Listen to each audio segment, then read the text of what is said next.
Hello, found footage fans, and welcome to We Found a Tape. Join us as we hit play and uncover what lies beyond the tape.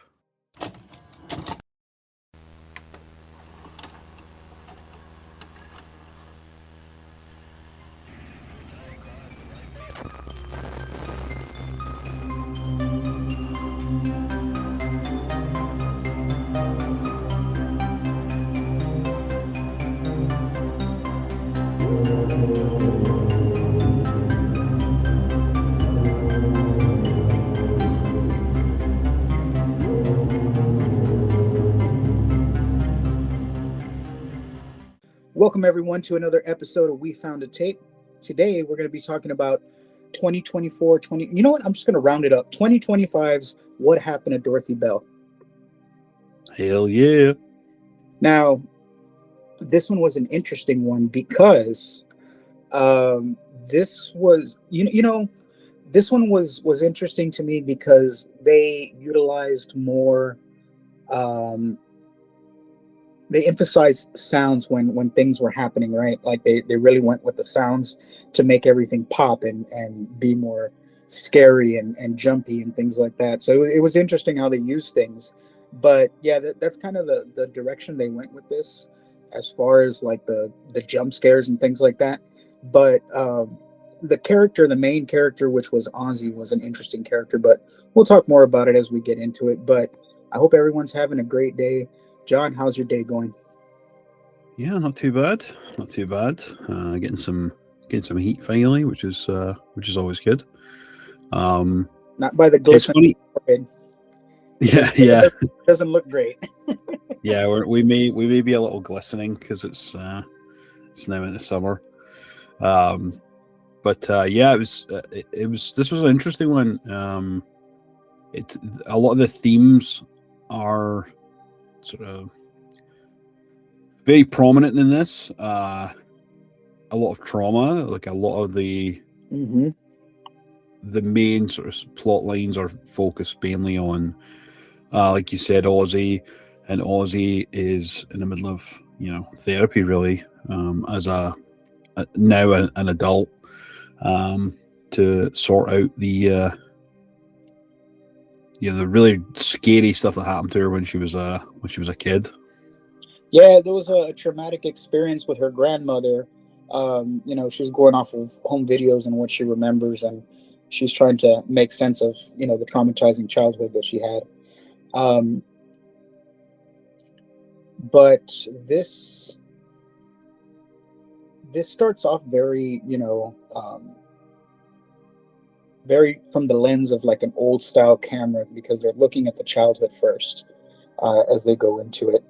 But yeah, we can definitely talk more about this. I don't want to get too deep into it before we hit everybody with the synopsis here. So, because I'm already ready to dive into it, but let's get the synopsis done first, and then we'll dive right into it. Hell yeah. What Happened to Dorothy Bell from 2025. Generational trauma runs deep when the darkness that surrounds Ozzy's grandmother is revealed. Spooky. You know what? Yeah. I've always said it. Old people and kids are the creepiest fucking things in any found footage movie, any movie in general, because I mean they're just creepy. And then might I add, as I was talking about this before we did the synopsis, I was talking about how the camera started out showing the childhood of Ozzy and interaction with the grandmother. I don't know what it is, but those old time shows, they're not necessarily cartoons, but they involve puppets and stuffed animals that are talking and people that are dressing up like characters.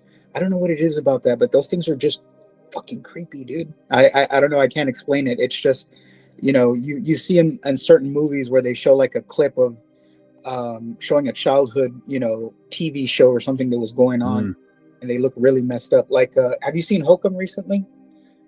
Yes. I know that's what came to mind. Yeah, the rabbit with the eyes sure. thing. That shit is weird, man. I don't know. Yeah, I mean, for some people that's very nostalgic. It opens up their childhood, opens up old memories, which in cases like this is either a good thing or it's a bad thing. And I think with this, it ultimately brings up some of the old unresolved issues that Ozzy had as a child, that didn't. It feels like she's really in a quest to find herself and also to find answers about what really happened. As we mentioned, a good chunk of this sort of goes through like therapy sessions that are recorded through this little portal. Which fun fact, the therapist is played by Lisa Wilcox, who is a very esteemed Hollywood horror actress, which I thought was quite a unique thing to introduce in a film like this. You can't really tell unless you know her work. Like she was in Nightmare on Elm Street. Was it Dream Warriors or yeah, I don't know. But yeah, she's in this. She's in a bunch of horror movie credits throughout her career. But yeah, unless you really look for that stuff, you may not notice. But that was a cool little thing. Yeah, we were talking about it before we started recording, and you had pointed that out. And I knew she looked familiar. I just couldn't put the name to the face because time, age, things like that. But she looked familiar. Yeah, for sure. But yeah, it sort of opens up that old trauma from before, and we see that Ozzy's almost like in it's a video project. Like she gets convinced to start journaling and doing she just starts doing like a video diary, basically, like a video journal, and that's where we start to find out a bit more about her grandmother, Dorothy Bell, who was a local librarian and someone who was very much loved in the community. And then suddenly there was a situation that happened, and at this point we don't really know too much, but Dorothy ultimately attacks Ozzy with a knife, and leaves that seal-looking scar on her face. Okay, yeah, that's and we see that scar, later on down the line. Now that she's an adult, it's very visible on the face. But wasn't it like a fire that she had started or something like that? The grandmother. Yeah, she also started. I think she started a fire in the library or at the home. That I'm not too sure of off the top of my head, but we do know that she is a librarian that she starts to talk about kind of like that. She's described as like the heart of the town at one point, where and really she doesn't have a lot of memories of her grandmother, which is quite sad, I guess, because of the traumatic experience of that. It just sort of like obliterated a lot of the good memories that she may have had, and she kind of finds out that someone posted, I think it's like an online post, that someone is convinced that they've seen and captured an image of the ghost of Dorothy Bell on like in the library that she worked in, and it's like, oh, she's like an art that she then turns in from the beloved town. No, I wouldn't say hero, but like the beloved, lady of the town, to this like urban legend of being a haunted grandmother and haunted librarian, which is mad. Oh, Granny Bell. Yeah, and you made a very good point earlier that using old people in found footage is, in cinema in general, really is as like a plot device, can be really uncomfortable and really quite scary. Look at the taking of Deborah Logan. Look at The Visit. Like, this is kind of up there with them in terms of the sort of creepy factor of the old lady aesthetic. You know what I think makes it scary is that an old person is slow, right? You get slow in your age, your joints don't work good, you're just not getting around like you used to. These things are like superhuman, these old people. Like, they're moving like spiders, and they're moving, they're fast moving. And I think that's what makes it scary, because an old person's not supposed to move like that. That's like the first red flag. If I saw an old person like scurrying down the hallway, making a very demonic laugh. Went right back out the door. I'll see you later. You deal with it. Yeah. No, that would be so creepy because like you know that they're not supposed to be doing stuff like that, so you're like, oh shit, this is like creepy, scary time. It's Yeah. creepy old time. It's Metamucil time. Yeah. But yeah, that's kind of where we start to hear. That's really the starting point of the plot. One thing I also want to point out before we start jumping more into the film is right at the very beginning where they're showing like the VHS tape or copy of them playing hide and seek and stuff like that. Ozzy has this mask, Yeah. and it was absolutely terrifying looking, and she's like playing with this like grotesque mask, and she's running around with it on. Like paper mache kind of mask, right? Yeah, one of those like creepy paper mache masks.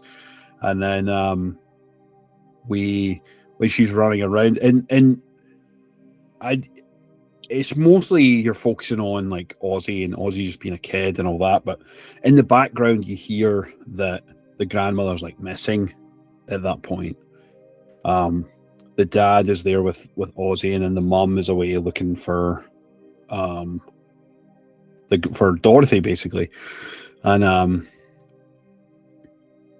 Ozzy goes upstairs and has this little like tent area in her bedroom, and she like looks inside and there's like all the flies buzzing around, and that's where Dorothy's sitting, and she's like, it's all hunched over in there, like it's barely visible, like all like decrepit from the VHS tape. And just sitting there, she's like, "Oh, Grandma, like I found you, and here it's your turn to wear the mask." And she like puts the mask on. She's like, just like sitting there dead, looking. It was creepy, man.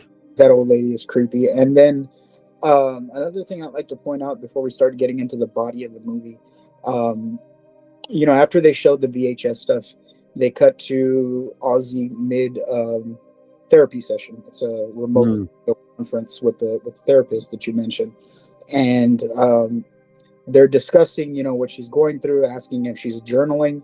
She said yes, that she's journaling, but she preferred to video journal so that way she can kind of better understand herself, which is a good way to give the camera purpose. It's always nice to give a reason for the camera.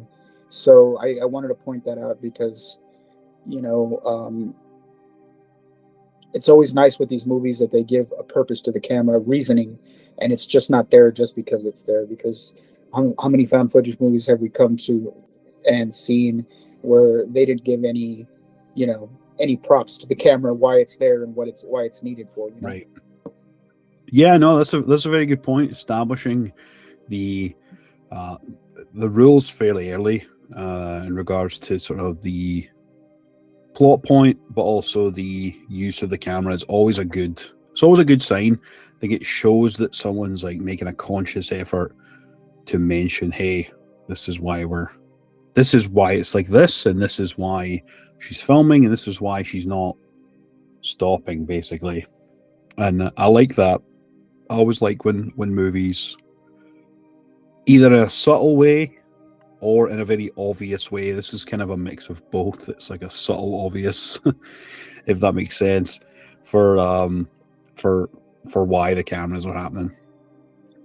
I also noticed too, in very early in the movie, because at some point, we make it down to the library because she wants to talk to these librarians and people there to see what they know. She's gone back to her town where she lived.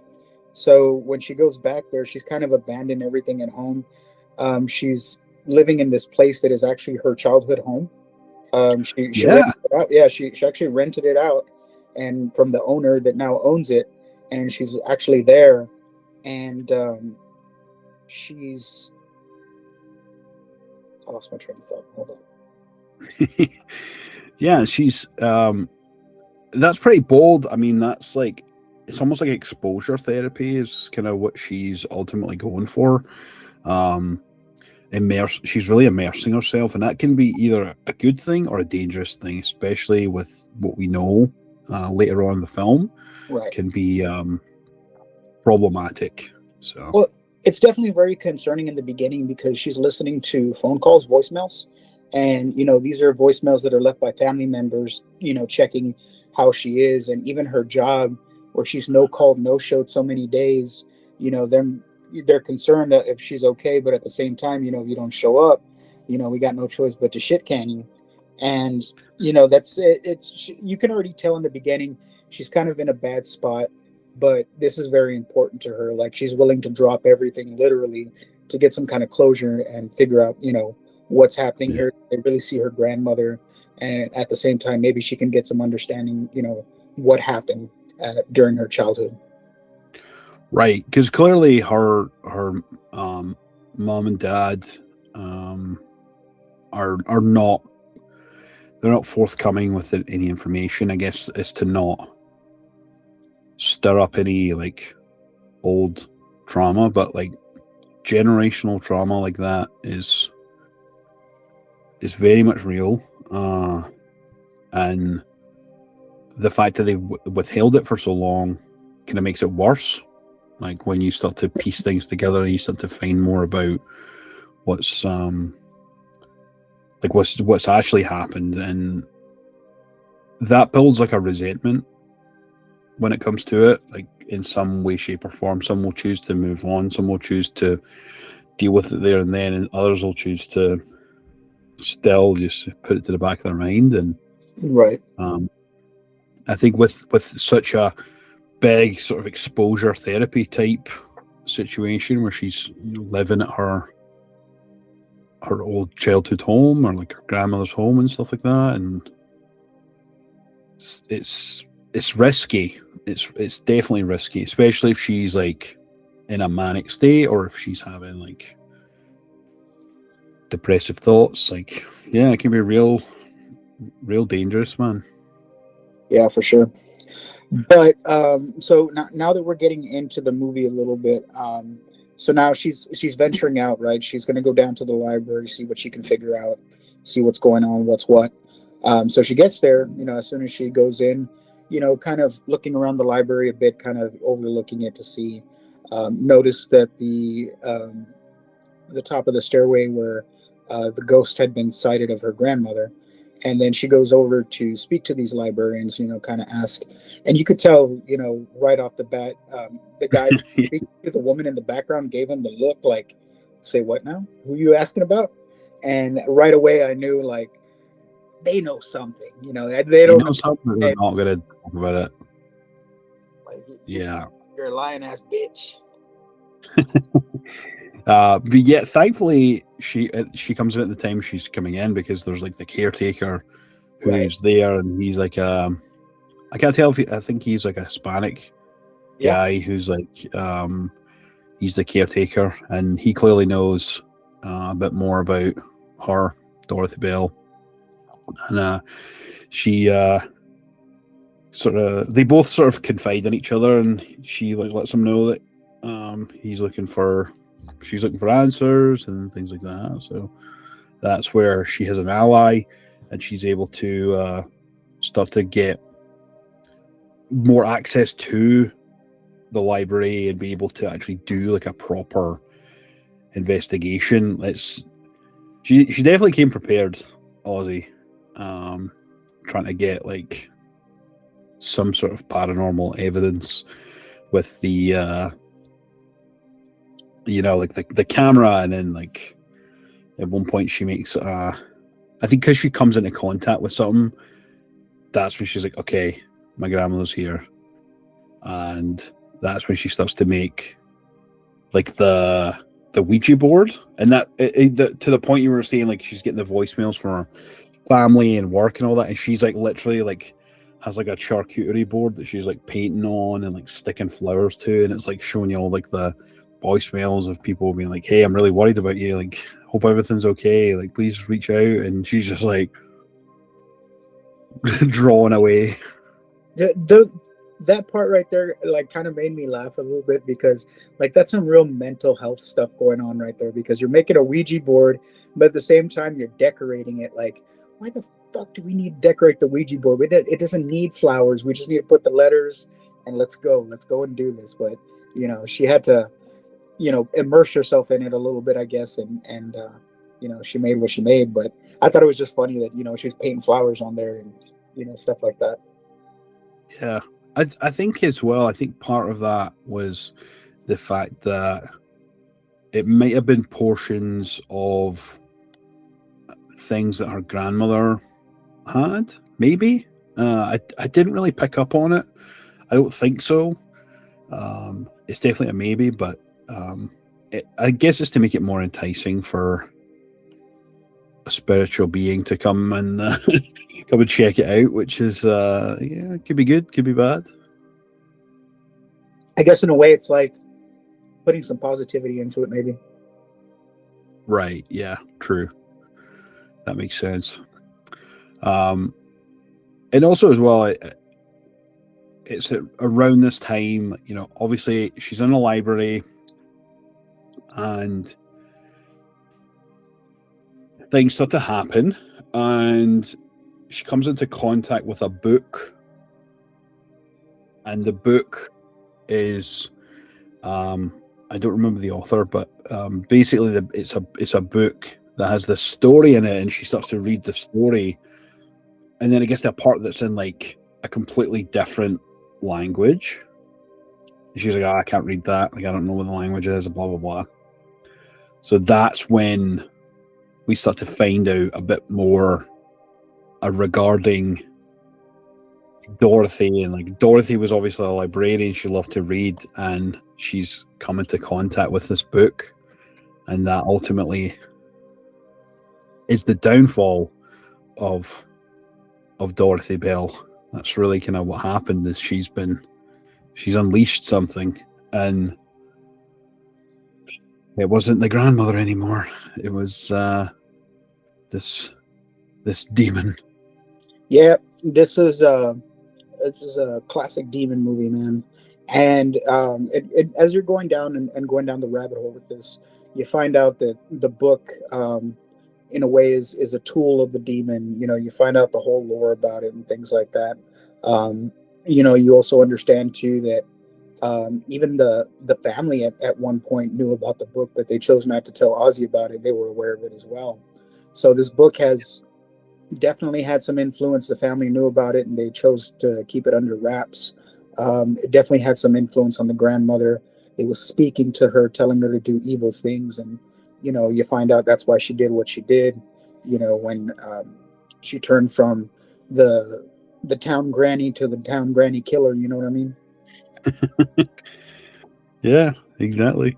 And it's quite the way it builds tension really well. I found that it was quite smart in the way that it did the scares and the things bumping around in the background and all that. I think it was very smart in the way it did that. It definitely was a build of tension sort of gradually.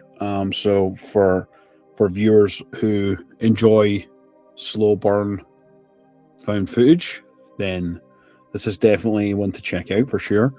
But it's quite a dark film, like setting wise. Like there's not a lot of light that happens, like especially in the library scenes. I think that may be purposeful, just because it makes it more creepy and ominous. And yeah, I think it and also as well, especially as we go towards the end, as we start to see a lot more and things start happening, that's when it uses that darkness to like kind of play tricks on you a little bit, which again is quite smart. Yeah, I wanted to point out that library is creepy as shit at night, and a lot of it has to do with it's something about libraries that are multiple stories with ladders, stairways, things like that. Something creepy about it. And when you have shelves that high, you've got a lot of dark corners in the dark. So naturally, when you're looking down corridors or little aisleways within the library, they go into pitch black. There's nothing there, so you don't know what's in that corner. You don't know what's down that little aisleway. Definitely creepy. And then, of course, she's hearing shit throughout the night because she went there a couple of nights, And I think the second night, where some kind of big crash or boom happened.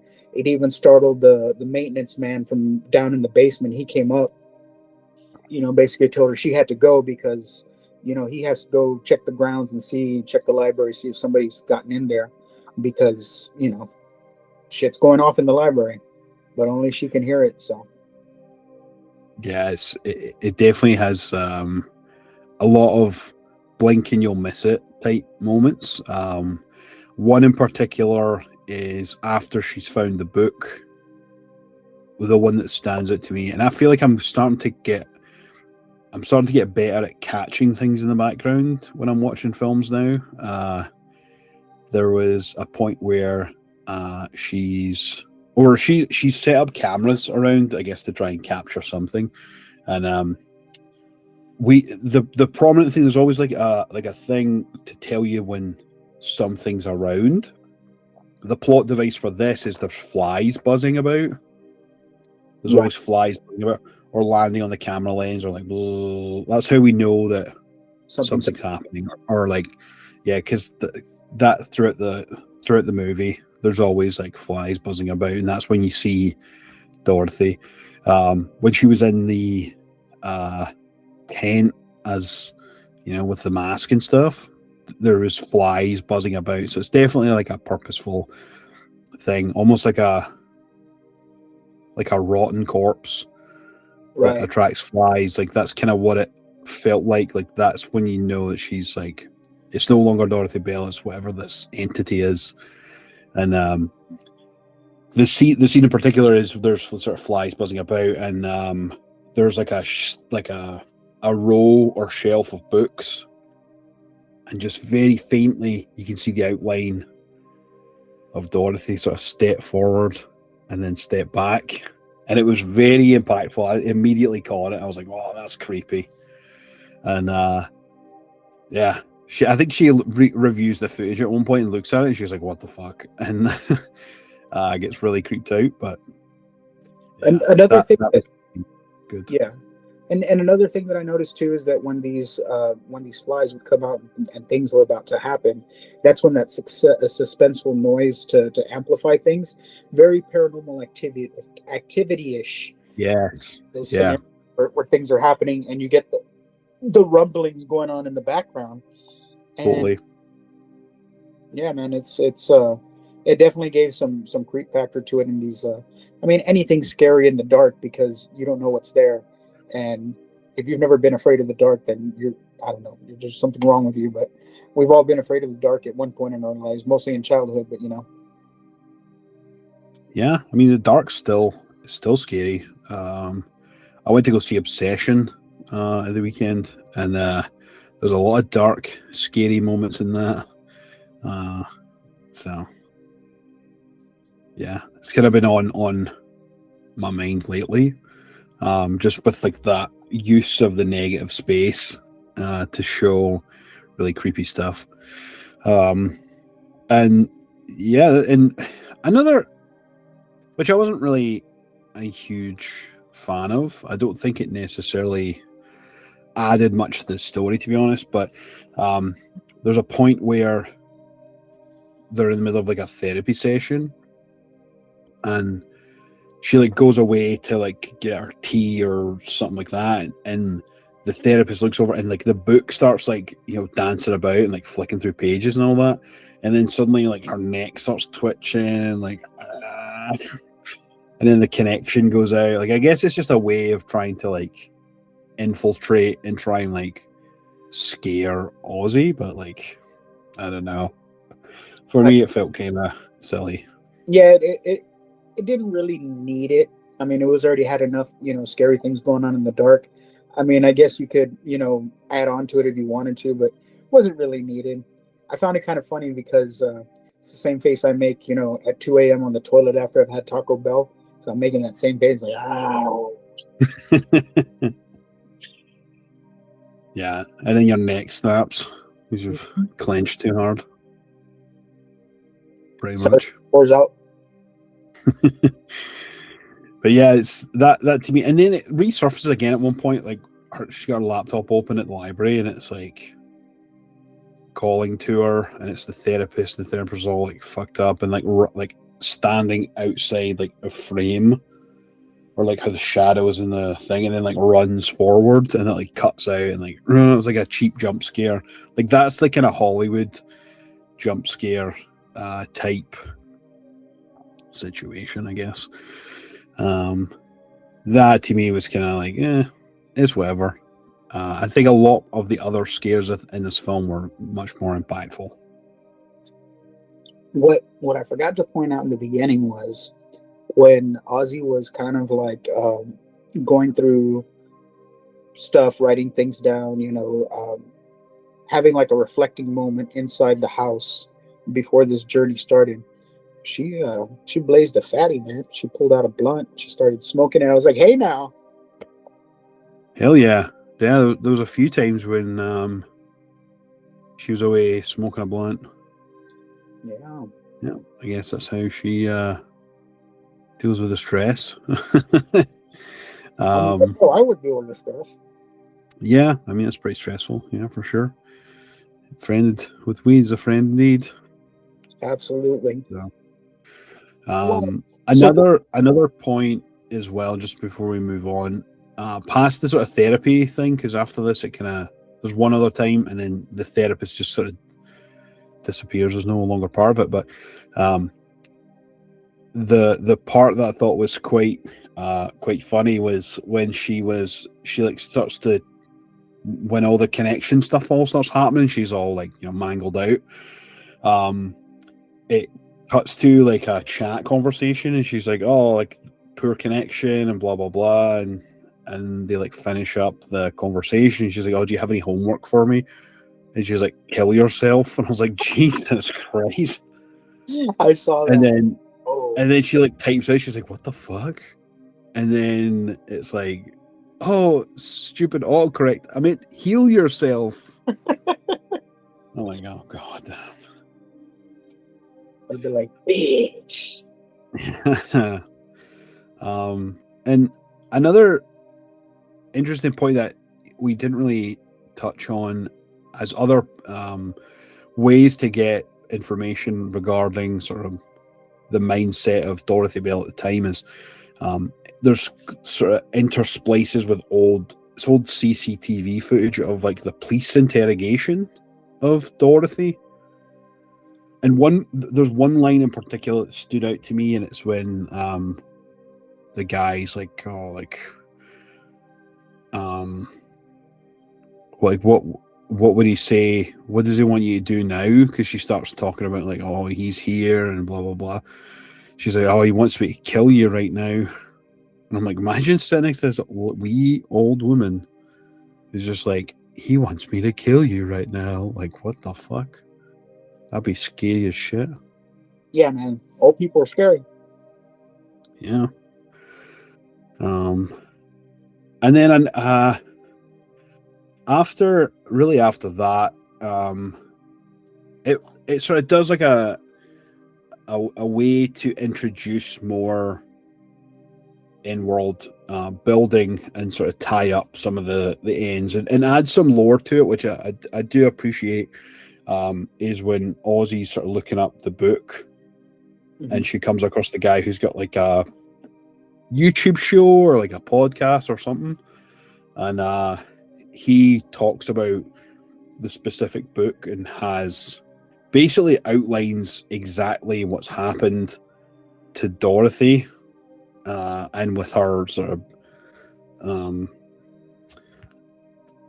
like her experiences are very similar to what's happened from other cases that have revolved around this book. So it's definitely something that's moving around, and it's sort of transferring from people to people, and it's never really resolved. It's almost like something at the Conjuring universe, right? Like an Annabelle or whatever.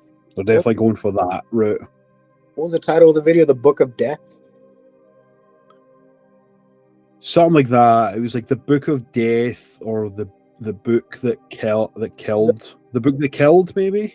The book that kills. Yeah, something along those lines.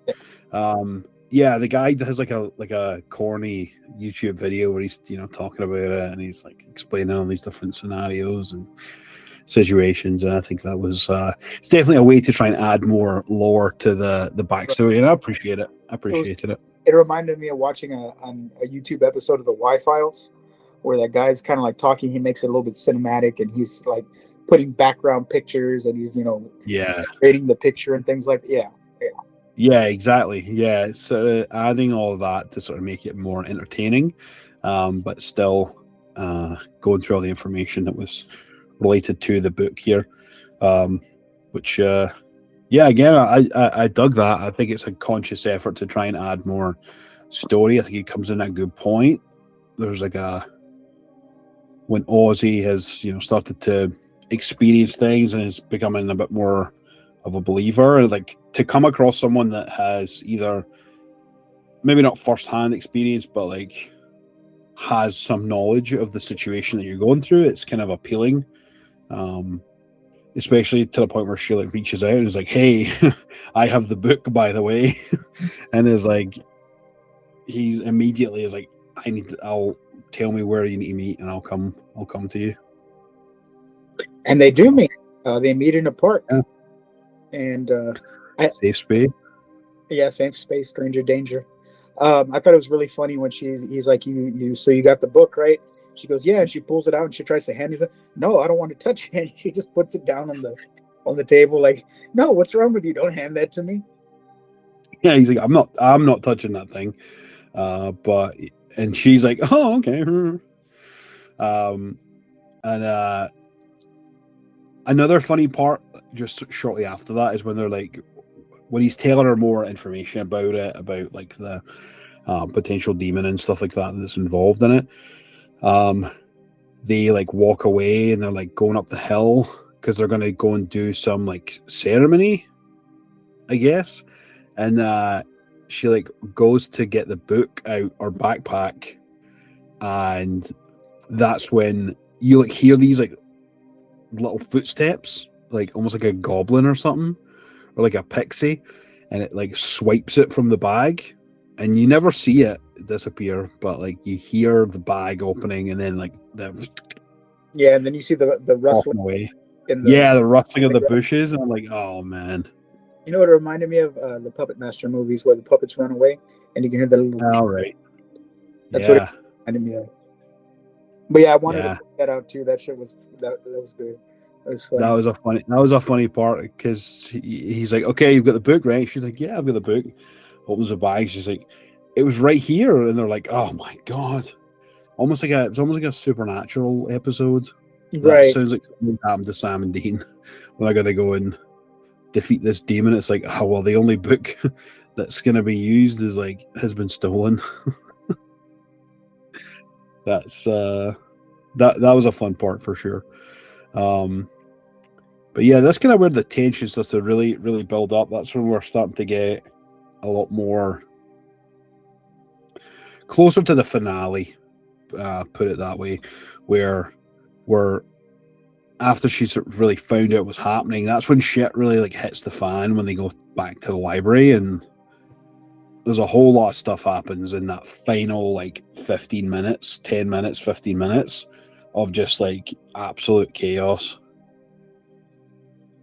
It's I'll explain the funny part of that. I thought that was funny, but yeah, so they come to the conclusion that the book was found at the library, it wants to be read, so they need to go back to the library where she originally found it. What I thought that was kind of interesting part that was in there, when they get in there, they're looking around everywhere. They're not really looking, right? They're looking, but they're not like sifting through books or anything. And as they make it to the center of the library, she looks up and there's a book that's like pasted to the ceiling, and they're like, is that? And the book falls and hits the dude in the head, and it's like like, ow. Yeah. It's funny because like especially in like I mentioned the Conjuring sort of films, like there's always points in that are like meant to be super creepy, but they can translate across as really funny, and I think that's definitely one of them. And the way that it fucking hits him in the head. Yeah, you're so right. Yeah, it was real funny. But yeah, it starts to ramp up right here because that book is open on the floor. He bends down or gets on his knees to pick it up, and that book is like trying to lift Thor's hammer, like he can't pick it up. It's like stuck to the ground. And then he just kind of like, looking at the book, he just kind of goes into a trance and is out of it, and kind of like does the zombie stand up and walks off into the dark. And then he's over there rustling around like if he's trying to fight the book, and screaming happens. Here's what I couldn't tell. Did he lose his arm? Yes. Okay. I just wanted to make sure, because I was like, wait a minute, is he like holding his arm tucked in because it's like messed up, something bit it, or did he lose an arm? Like I couldn't tell. Oh yeah, no, he definitely lost that arm. And that goes to the sound design that we mentioned earlier. It goes off in the shadows. It's an unseen thing, and you hear like the rumbling, the growling, and he's clearly fighting something in those shadows.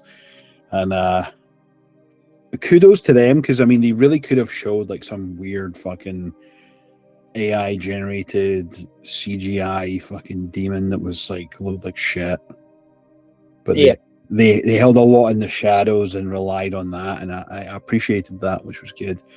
But yeah, he gets his arm fucking bit right off, because you hear like the squelching and like the tearing and ripping. right. And then he hopples through. He's just like, oh, his arms fucking off, like. Yeah, and that goes, and I agree with that. Some of the scariest things are the things that you can't see, and never. Yeah. But they do things. Yeah, for sure. Yeah, some of the scariest things, especially in these types of movies, are very much unseen, unheard type, or heard but not seen. So. And the guy comes out missing an arm. He's on the ground bleeding.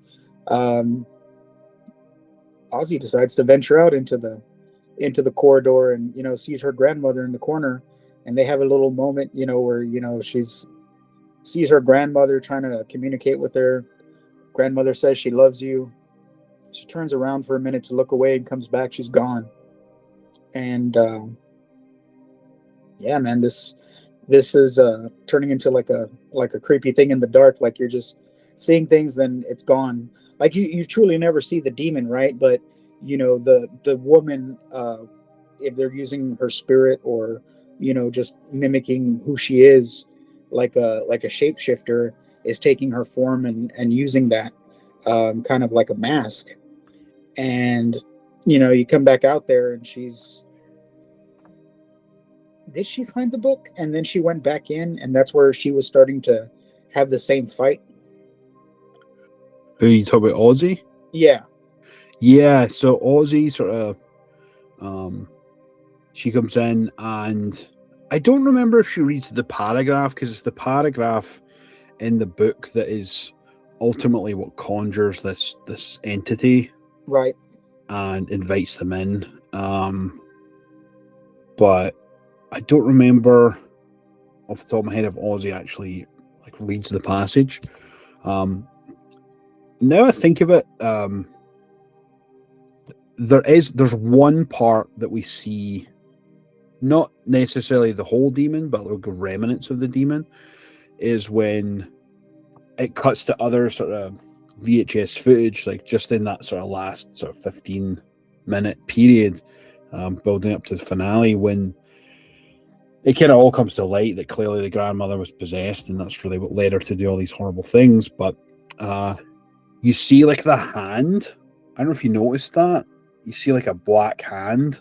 No, I missed the when hand. the grandmother's like sitting, and it like comes around and it like reaches over to the grandmother, because they like think she's having a seizure or something. Mm-hmm. She starts to like freak out, and then like they all start panicking and all that, because there's like a weird, and I think the reason you may have missed it because there was like a weird puppet, like a weird Yeah. like Pinocchio looking thing. It was like jingling and dancing away and all that. But then like in the corner there's like the hand comes over and like sort of goes into the grandmother.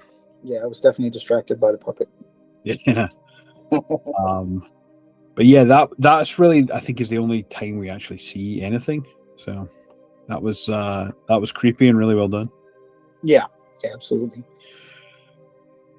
And I mean, even after that, like whatever, the fact that it's now in Aussie,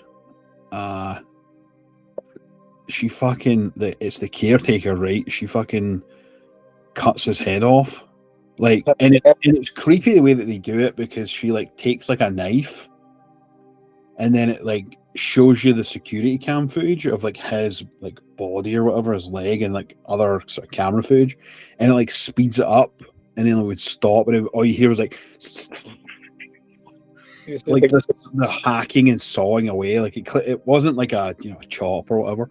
It's like she's fucking sawing this guy's head off with a knife. Insane. Just making some barbacoa. Yeah, fucking. And then she's like standing there with his head and stuff, like just holding it and like covered in blood and all that. That's the part that was kind of funny to me, the way that the blood was positioned on her forehead and her face, and the shirt, kind of like if you had gone to like a spaghetti buffet and you just went too crazy, and that and that's how you came out of it, Yeah, no, that's a good analogy there. But yeah, that's kind of where we go, and then the way in which they end it, clearly Aussie just accepts her fate, and then she goes back home covered in blood, and the dad's there, and she's like, in the creepy demon voice, she's like, "Dad, will you read me a story?" And then he pulls out the big blue balloon or whatever, right? The book that Dorothy read to her as a child. And the flies make an appearance again. Yeah. And that's it. Eyes go white. So does and the camera goes black. That's it. Yeah. But yeah, that's what happened to Dorothy Bell. And Aussie. Yeah. But no, it really speaks on a lot of things. It positions itself mostly on the mental illness or mental health aspect, and generational trauma are the huge key themes throughout this film, and it does a very good job of portraying those. I think it's handled very well, very sensible. It's not hokey or I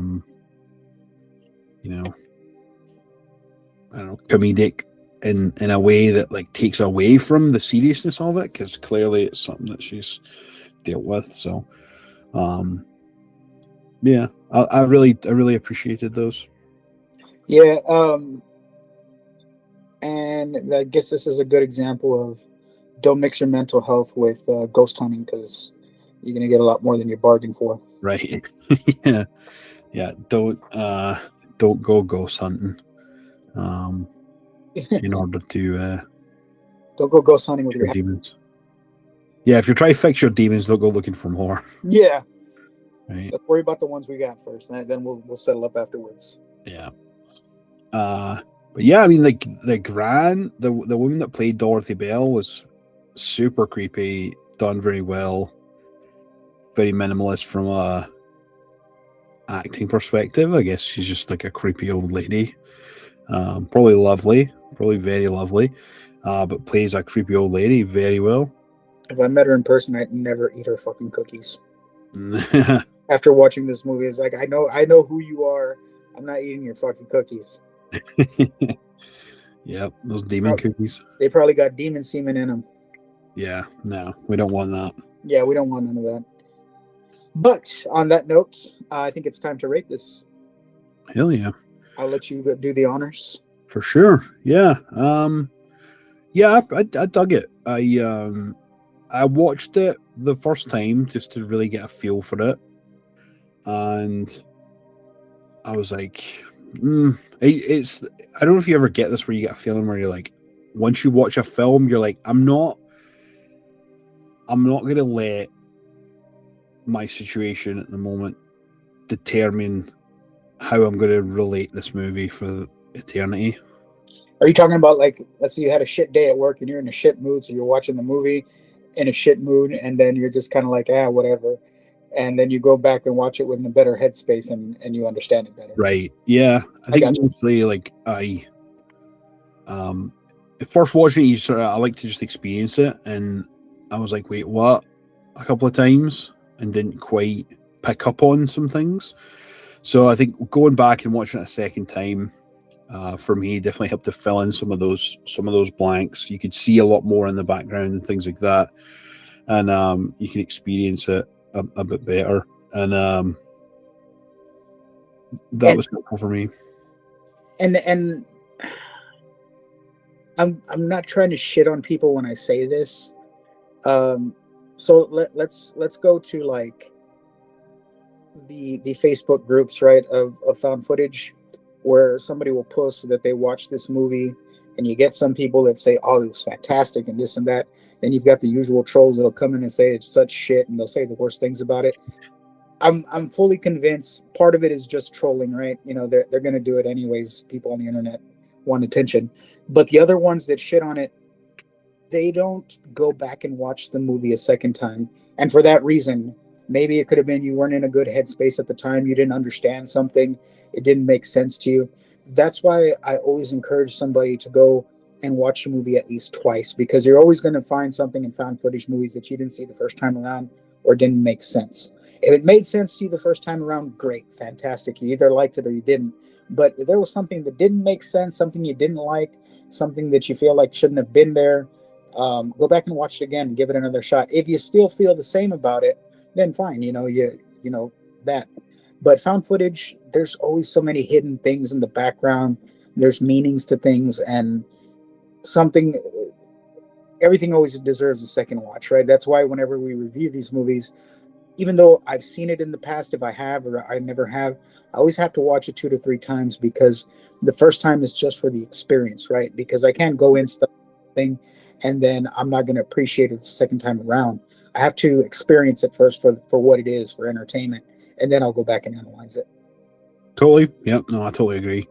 Yeah, it definitely was one of those for me. I think overall I really enjoyed it. I think it's definitely worth a watch if you're someone that likes the sort of paranormal Yeah, and sort of entity based found footage. Absolutely, it's a bit of a slow burn. So um, definitely go into it with that lens. It does have a very analog type intro with the old VHS tape and things like that.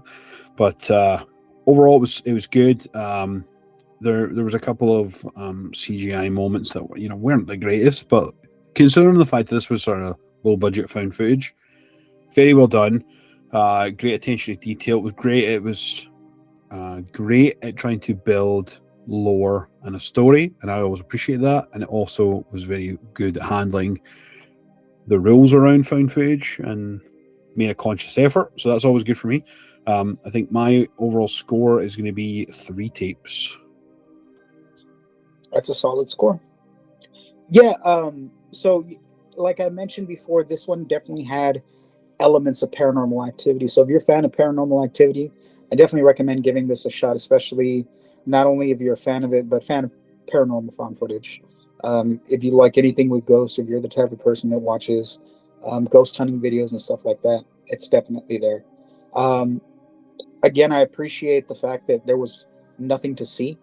Again, going back to the scariest things are in the dark that you can't see, but you can experience, whether it's touching you, trying to kill you, whatever the case may be. That's the scariest thing, is always the thing that you can't see and put a face to. Um, the character was very monotone, but I can see why, because there's a lot of trauma there, a lot of, like, trying to find themselves. They're kind of like an empty shell, and there's no real emotion there because they don't have anything. They're trying to figure themselves out still in this process. So um, that added to the story as well. So that was pretty good.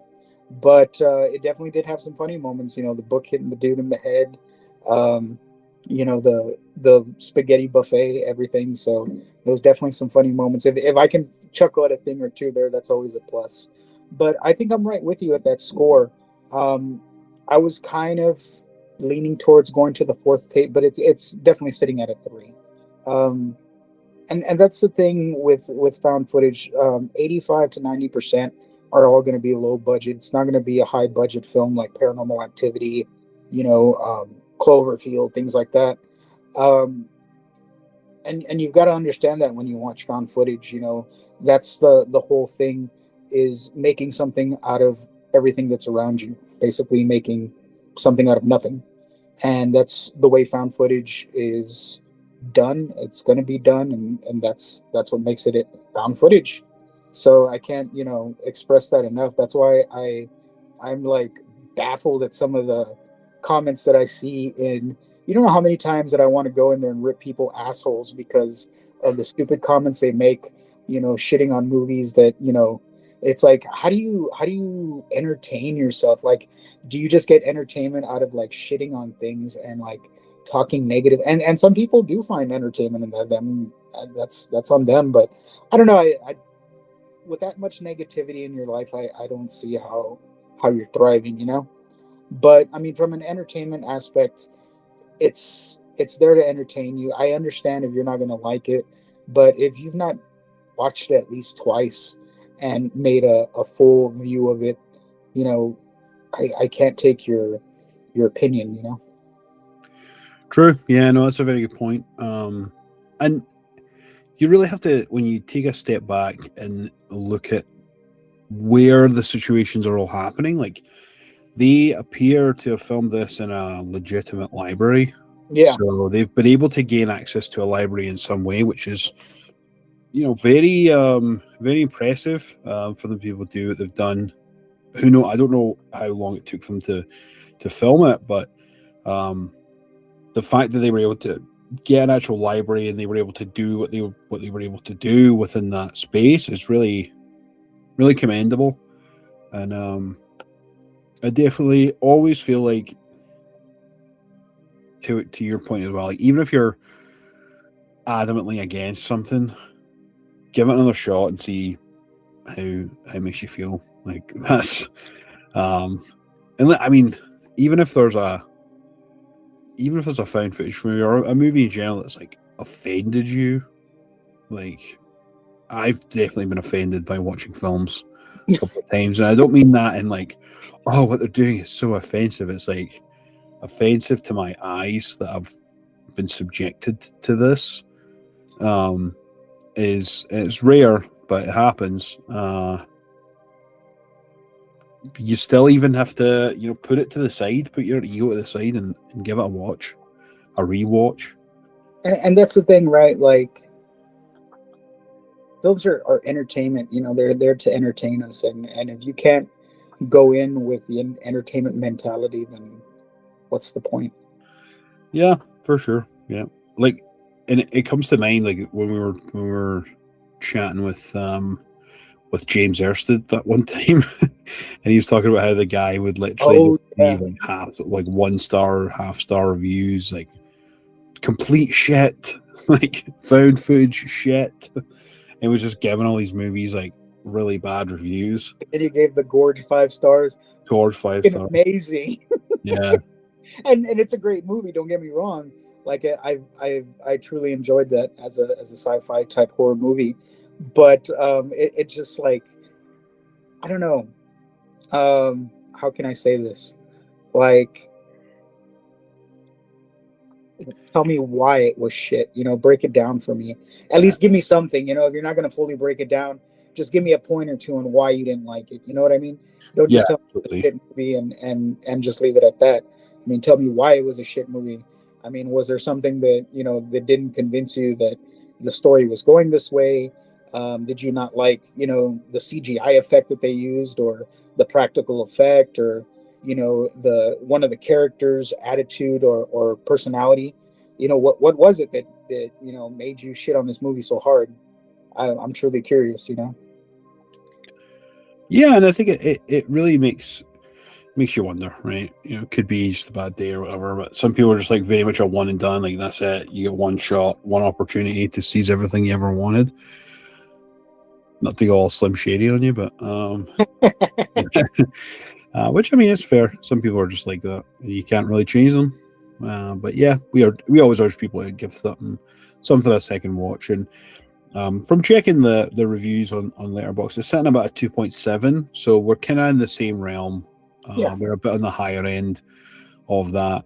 I've saw some people that really dug it. 4s, 4.5. Some are given 3, 3.5 or less. Which, yeah, I definitely think it's a solid one to check out. I think it's gonna definitely entertain people and leave people scared. So, yeah, absolutely.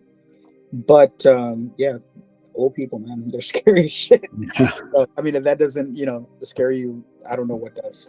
But anyway, but yeah, that was What Happened to Dorothy Bell, 2025. I'm rounding it up to 2025. We're not going to sit in the middle between 04 and 24 and 25. So, yeah. Don't forget to check us out on Instagram and Facebook at We Found a Tape. Whenever you listen to podcasts, whether that's on YouTube or Apple Podcasts or Spotify or Amazon, definitely check us out there. All We Found a Tape, you'll find it right away. Thank you again for joining us. We'll see you down the road again. And don't forget, old people are scary. Don't mix your mental health with extra demons. And also, be kind and rewind.